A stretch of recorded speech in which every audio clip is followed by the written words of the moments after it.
Chapter 25. The Unknown. Day, for which Dantes had so eagerly and impatiently waited with open eyes, again dawned.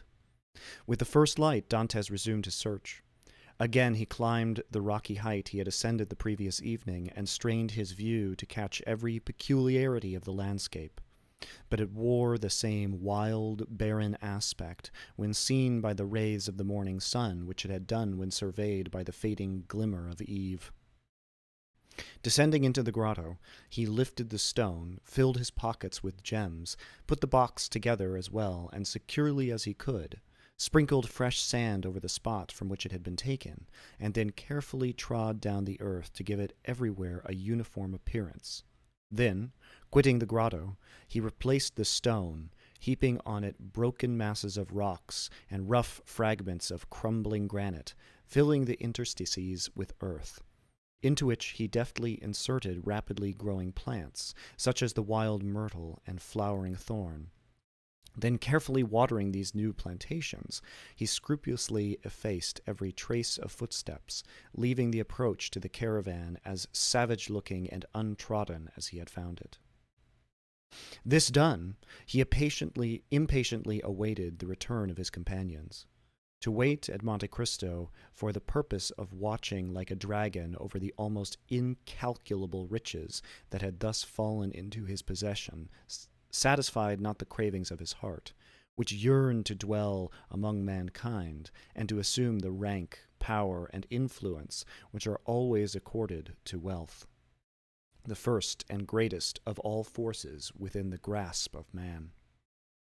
On the 6th day, the smugglers returned.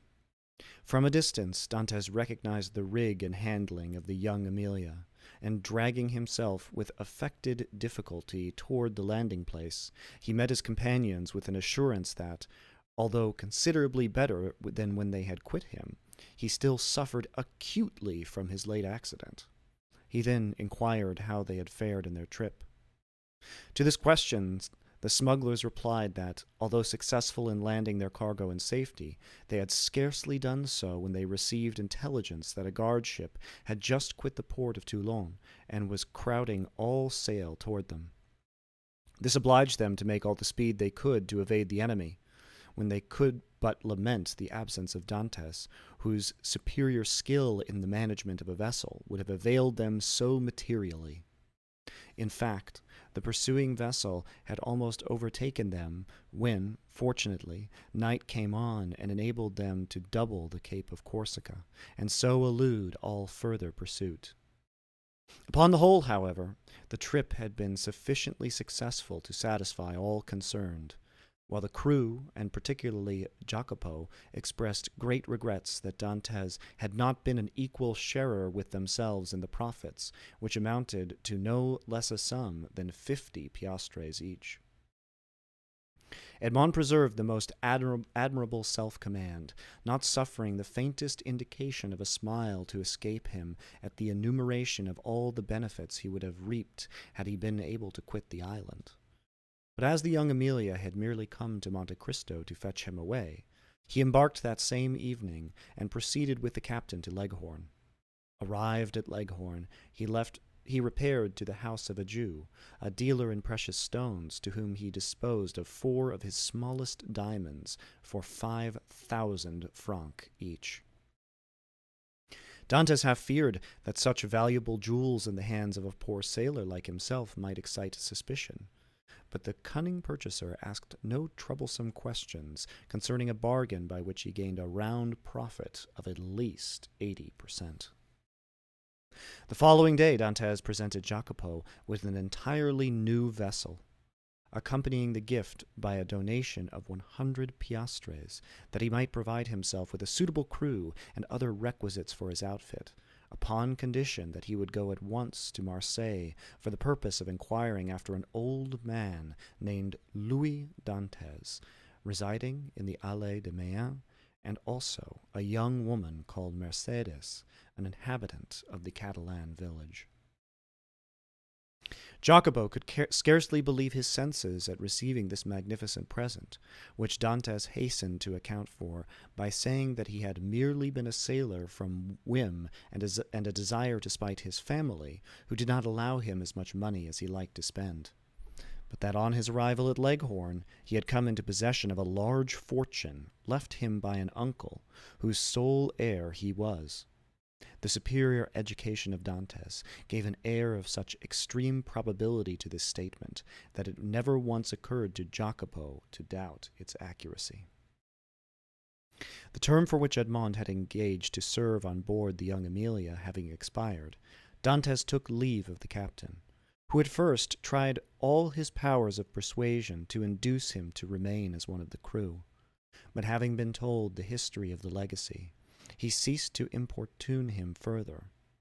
The following morning Jacopo set sail for Marseilles, with directions from Dantes to join him at the island of Monte Cristo. Having seen Jacopo fairly out of the harbor, Dantes proceeded to make his final adieu on board the young Amelia, distributing so liberal a gratuity among her crew as to secure for him the good wishes of all, and expressions of cordial interest in all that concerned him. To the captains he promised to write when he had made up his mind as to his future plans. Then Dantes departed for Genoa. At the moment of his arrival, a small yacht was under trial in the bay. This yacht had been built by order of an Englishman, who, having heard that the Genoese excelled all other builders along the shores of the Mediterranean in the construction of fast-sailing vessels, was desirous of possessing a specimen of their skill. The price agreed upon between the Englishman and the Genoese builder was 40,000 francs. Dantes, struck with the beauty and capability of the little vessel, applied to its owner to transfer it to him, offering 60,000 francs, upon condition that he should be allowed to take immediate possession. Proposal was too advantageous to be refused, the more so as the person for whom the yacht was intended had gone upon a tour through Switzerland and was not expected back in less than 3 weeks or a month, by which time the builder reckoned upon being able to complete another. A bargain was therefore struck. Dantes led the owner of the yacht to the dwelling of a Jew, retired with the latter for a few minutes to a small back parlor, and upon their return the Jew counted out to the shipbuilder the sum of 60,000 francs in bright gold pieces.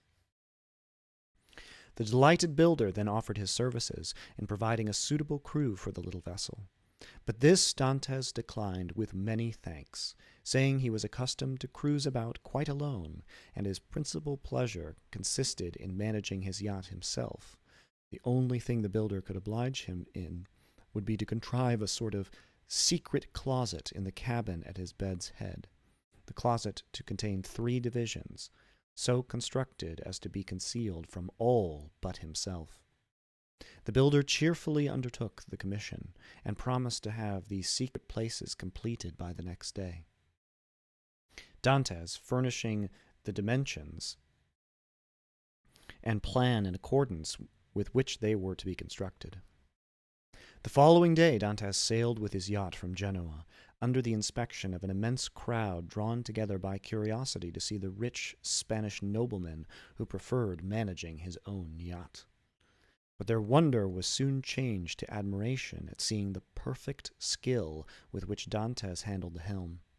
The boat, indeed, seemed to be animated with almost human intelligence, so promptly did it obey the slightest touch, and Dantes required but a short trial of his beautiful craft to acknowledge that the Genoese had not without reason attained their high reputation in the art of shipbuilding. The spectators followed the little vessel with their eyes as long as it remained visible. Then they turned their conjectures upon her probable destination. Some insisted she was making for Corsica, others the island of Elba. Bets were offered to any amount that she was bound for Spain, while Africa was positively reported by many persons as her intended course, but no one thought of Monte Cristo. Yet thither it was that Dantes guided his vessel, and at Monte Cristo he arrived at the close of the second day. His boat had proved herself a first-class sailor and had come the distance from Genoa in 35 hours. Dantes had carefully noted the general appearance of the shore, and instead of landing at the usual place, he dropped anchor in the little creek. The island was utterly deserted, and bore no evidence of having been visited since he was away. His treasure was just as he had left it. Early on the following morning he commenced the removal of his riches, and ere nightfall the whole of his immense wealth was safely deposited in the compartments of the secret locker. A week passed by. Dantes employed it in maneuvering his yacht around the island, studying it as a skillful horseman would the animal he destined for some important service, till at the end of that time he was perfectly conversant with its good and bad qualities. The former Dantes proposed to augment, the latter to remedy. Upon the 8th day he discerned a small vessel under full sail approaching Monte Cristo. As it drew near, he recognized it as the boat he had given to Jacopo. He immediately signaled it. His signal was returned, and in 2 hours afterward the newcomer lay at anchor beside the yacht. A mournful answer awaited each of Edmond's eager inquiries as to the information Jacopo had obtained. Old Dantes was dead, and Mercedes had disappeared. Dantes listened to these melancholy tidings with outward calmness, but, leaping lightly ashore, he signified his desire to be quite alone. In a couple of hours he returned. 2 of the 5 men from Jacopo's boat came on board the yacht to assist in navigating it, and he gave orders that she should be steered direct to Marseilles. For his father's death he was in some manner prepared, but he knew not how to account for the mysterious disappearance of Mercedes. Without divulging his secret, Dantes could not give sufficiently clear instructions to an agent. There were, besides, other particulars he was desirous of ascertaining, and those were of a nature he alone could investigate in a manner satisfactory to himself. His looking-glass had assured him, during his stay at Leghorn, that he ran no risk of recognition. Moreover, he had now the means of adopting any disguise he thought proper. One fine morning, then, his yacht, followed by the little fishing boat, boldly entered the port of Marseilles, and anchored exactly opposite the spot from whence, on the never-to-be-forgotten night of his departure for the Château d'If, he had been put on board the boat destined to convey him thither. Still Dantes could not view without a shudder the approach of a gendarme who accompanied the officers deputed to demand his bill of health ere the yacht was permitted to hold communication with the shore. But with that perfect self-possession he had acquired during his acquaintance with Faria, Dantes coolly presented an English passport he had obtained from Leghorn. And as this gave him a standing which a French passport would not have afforded, he was informed that there existed no obstacle to his immediate debarkation. The first person to attract the attention of Dantes as he landed on the Canebière was one of the crew belonging to the Pharaon. Edmond welcomed the meeting with this fellow, who had been one of his own sailors, as a sure means of testing the extent of the change which time had worked in his own appearance. Going straight toward him, he propounded a variety of questions on different subjects, carefully watching the man's countenance as he did so. But not a word or look implied that he had the slightest idea of ever having seen before the person with whom he was then conversing. Giving the sailor a piece of money in return for his civility, Dantes proceeded onward, but ere he had gone many steps he heard the man loudly calling him to stop. Dantes instantly turned to meet him. "I beg your pardon, sir," said the honest fellow, in almost breathless haste, "but I believe you made a mistake. You intended to give me a 2-franc piece, and see, you gave me a double Napoleon." "Thank you, my good friend. I see that I have made a trifling mistake, as you say, but by way of rewarding your honesty I give you another double Napoleon, that you may drink to my health and be able to ask your messmates to join you." So extreme was the surprise of the sailor that he was unable even to thank Edmond, whose receding figure he continued to gaze after in speechless astonishment. "Some nabob from India," was his comment. Dantès, meanwhile, went on his way. Each step he trod oppressed his heart with fresh emotion. His first and most indelible recollections were there. Not a tree, not a street that he passed, but seemed filled with dear and cherished memories. And thus he proceeded onward till he arrived at the end of the Rue de Noailles, from whence a full view of the Allée de Meilhan was obtained. At this spot, so pregnant with fond and filial remembrances, his heart beat almost to bursting. His knees tottered under him, a mist floated over his sight, and had he not clung for support to one of the trees, he would inevitably have fallen to the ground and been crushed beneath the many vehicles continually passing there. Recovering himself, however, he wiped the perspiration from his brows, and stopped not again till he found himself at the door of the house in which his father had lived. The nasturtiums and other plants which his father had delighted to train before his window had all disappeared from the upper part of the house. Leaning against the tree, he gazed thoughtfully for a time at the upper stories of the shabby little house. Then he advanced to the door and asked whether there were any rooms to be let. Though answered in the negative, he begged so earnestly to be permitted to visit those on the 5th floor that, in despite of the oft-repeated assurance of the concierge that they were occupied, Dantès succeeded in inducing the old man to go up to the tenants and ask permission for a gentleman to be allowed to look at them. The tenants of the humble lodging were a young couple, who had been scarcely married a week, and seeing them, Dantès sighed heavily. Nothing in the 2 small chambers forming the apartments remained as it had been in the time of the elder Dantès. The very paper was different, while the articles of antiquated furniture with which the rooms had been filled in Edmond's time had all disappeared. The 4 walls alone remained as he had left them. The bed belonging to the present occupants was placed as the former owner of the chamber had been accustomed to have his, and, in spite of his efforts to prevent it, the eyes of Edmond were suffused in tears as he reflected that on that spot the old man had breathed his last, vainly calling for his son.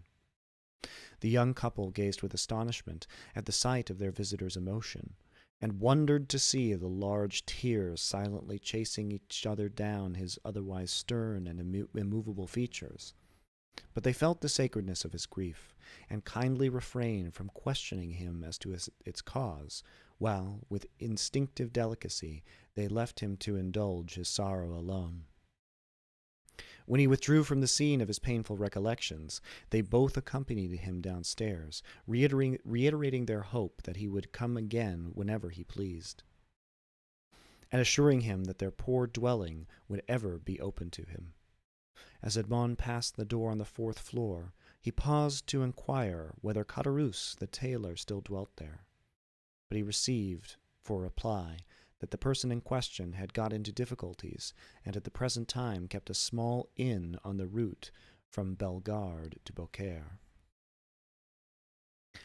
Having obtained the address of the person to whom in the Allée de Meilhan belonged, Dantès next proceeded thither, and, under the name of Lord Wilmore, the name and title inscribed on his passport, purchased the small dwelling for the sum of 25,000 francs, at least 10,000 more than it was worth.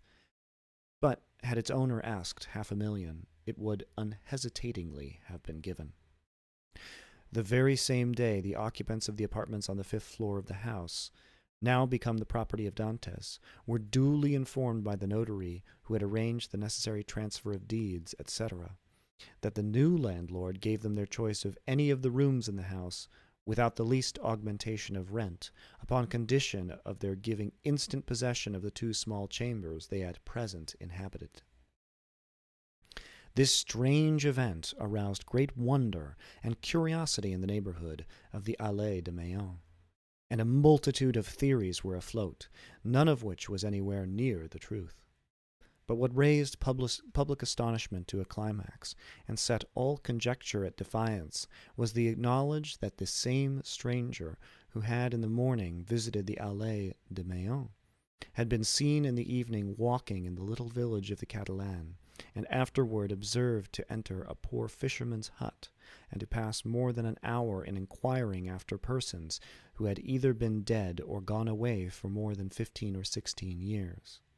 But on the following day, the family from whom all these particulars had been asked received a handsome present, consisting of an entirely new fishing boat with 2 seine and a tender. The delighted recipients of these munificent gifts would gladly have poured out their thanks to their generous benefactor, but they had seen him, upon quitting the hut, merely give some orders to a sailor, and then springing lightly on horseback, leave Marseilles by the Porte d'Aix.